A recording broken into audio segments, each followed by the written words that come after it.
Hello, in this video you are going to see a demonstration of a prototype application developed for supporting return-to-play tests with virtual reality.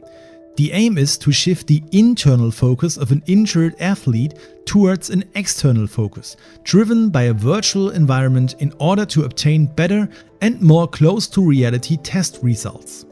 In addition, with the use of VR, it is possible to quickly expose an athlete to a variety of movement tasks, especially more unexpected ones, in contrast to a classic return-to-play test, where it is common to use mostly predictable tasks such as running down cones. As a result, the capabilities of a professional marker-based motion capture system by the company Wie, which is already commonly used during return-to-play tests, have been combined with the game engine Unity and a virtual reality headset. The goal was to allow athletes to see their own movements in virtual reality in order to maximize important immersion factor as much as possible. To achieve this, the motion data were processed in two pieces of Wie software. Firstly, software named Nexus is used to establish a skeletal structure based on the placed markers, which is also used for biomechanical analysis subsequently. In the upper right corner you can see a screencast of Nexus showing the tracked markers and the skeletal structure if it is recognized by the system. Nexus can also export the skeletal structure so that it can be used in other programs. At that point, a second application called Pegasus comes into play, which allows the motion of the skeletal structure to be mapped to a 3D character model by a process called retargeting.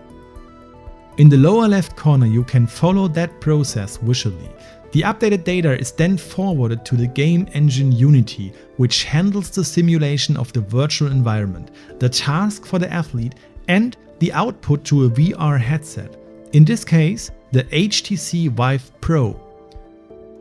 A typical return-to-play exercise was picked to be brought into virtual reality, the modified agility T-test, in which an athlete must run down cones that shape the letter T. Based on this, 3 games were implemented into the application.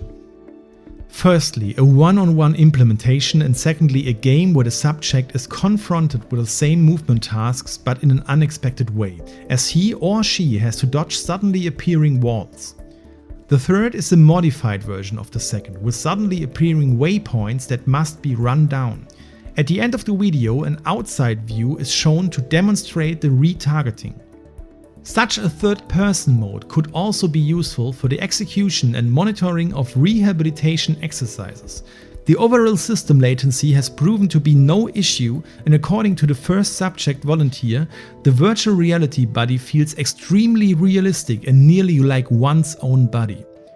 It is also possible to easily shift VR environments, which strengthens an external focus even more. The implementation of tracked real-world objects like a football and more gamification elements could improve the application in the future.